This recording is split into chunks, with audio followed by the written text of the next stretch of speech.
The longer he continues this cover-up, the longer he moves heaven and earth to keep himself protected, the worse this gets for him. A political twister continues to ravage the Liberals on Parliament Hill. Canada's former Justice Minister Jody Wilson-Raybould threw the latest curveball on the SNC-Lavalin affair, offering to provide the Justice Committee with further evidence supporting her claims that she was pressured to help SNC avoid prosecution on fraud and bribery charges. I will provide copies of messages that I referred to in my testimony. Related to these requests, I also have relevant facts and evidence in my possession that further clarify statements I made and elucidate the accuracy and the nature of statements by witnesses and testimony that came after my committee appearance.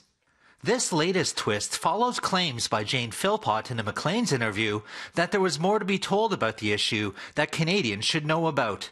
Philpott resigned as Treasury Board President following the departure of Jody Wilson-Raybould from Cabinet. Generally saying, I would think the Prime Minister should let all the information come out as easily as it can come out, and it probably would be easier if he just made it clear that there aren't going to be any repercussions to either Wilson-Raybould or Philpott if they tell the story that they feel that they need to tell. Now one Liberal is saying the two should simply share their story in the House, where parliamentary privilege trumps all other legal constraints. If they want to speak, they have parliamentary privilege, and it's up to them to do so. Most of the experts I've heard have said it is actually pretty simple. Parliamentary privilege is very sweeping. If you say something in the House, if you say something at a committee, if you provide documents to the House or at a committee, it's generally covered by parliamentary privilege, and nobody can come back at you and punish you in any way for doing that. Opposition members punished the government by forcing a marathon voting session lasting 30 hours straight.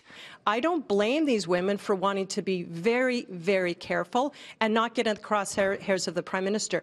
Despite some Liberal criticism, Philpott and Wilson-Raybould remain members, and the Prime Minister has so far been unwilling to cast them aside. Now some Liberals are saying that Wilson-Raybould was free to say what she wanted at the Justice Committee, raising more questions about who is free to say what. In Ottawa, Nigel Newlove, City News.